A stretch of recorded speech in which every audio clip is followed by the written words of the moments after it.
ကံတရားဆိုတာကိုလုံးလိုက်လို့တစ်ဖက်သားအစဉ်ပြေသွားရင်အဲ့ဒီအစဉ်ပြေမှုဟာကိုစီပြန်ရောက်ကံတရားရဲ့သဘောကိုလုံးတဲ့ဟာကိုစီပြန်ရောက်မရောက်ဖဲမနေဘူးဟုတ်လားလမ်းမှာတင်ပျောက်သွားမယ်ဆိုတာမရှိဘူးပတ်စံတော့ပျောက်ချင်ပျောက်မှာဒီဟာမပျောက်ဘူးကုသိုလ်ကောင်းမှုကလုပ်ပြီးရင်ကိုစီအဲ့တော့ကုသိုလ်လုပ်ပြီးဆိုရင်စိတ်ပါလက်ပါအကျိုးကိုသိပြီးတော့ကြိုးစားတော့မြတ်စွာဘုရားတောင်းဖို့အေးလှူတဲ့တန်းတဲ့ကုသိုလ်ကောင်းမှုလုပ်တယ်ဆိုတာတဲ့ဟိုလုပ်ငန်းကသေးတာမသေးတာဒီလှူတာလဲကောင်းတာမကောင်းတာများတာနေတာဒါတွေအဓိကမဟုတ်ပါဘူးတဲ့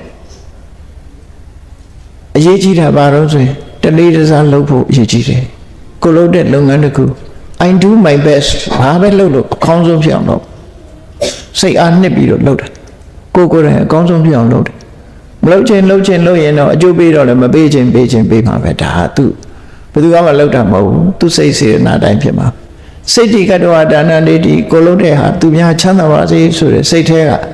မုံမြတ်တဲ့နှလုံးသားနဲ့ပြုလုပ်ရမယ်တာထာတာနဲ့လေးဒီကိုယ်တိုင်ပါဝင်လုပ်ရမယ်အလူလည်းဒီတိုင်းအာဂမနဒိဋ္ဌိကိုလုပ်တဲ့ဟာတွေဘယ်တော့မှပျောက်ပြတ်မသွားဘူးကိုယ်စီပြန်ရောက်လာမှာပဲဆိုတာသိရှိနားလည်ပြီးလှူတဲ့တန်းနဲ့ကုသိုလ်လုပ်ရမယ်ဒီလိုဟောတာနော်အဲ့တော့နောက်ဆုံးမှာဒီကုသိုလ်ကောင်းမှုတွေဟာပျောက်ပြတ်သွားတာမဟုတ်ဘူးကိုယ်စီရောက်လာအေးဒါကြောင့်မို့ကုသိုလ်ကောင်းမှုလုပ်ပြီးတဲ့ပုဂ္ဂိုလ်ဟာတဲ့ဒီဘဝမှာလည်းဝမ်းသာရတယ်နောက်ဘဝမှာလည်းဝမ်းသာရတယ်နောက်ဘဝဝမ်းသာတယ်နှစ်ဘဝလုံးဝမ်းသာရတယ်အကျိုးပေါ်လာတဲ့အခါကျတော့အလုံးပို့ပြီးတော့ဝမ်းသာရလိမ့်မယ်လို့ဒီလိုဟောတာ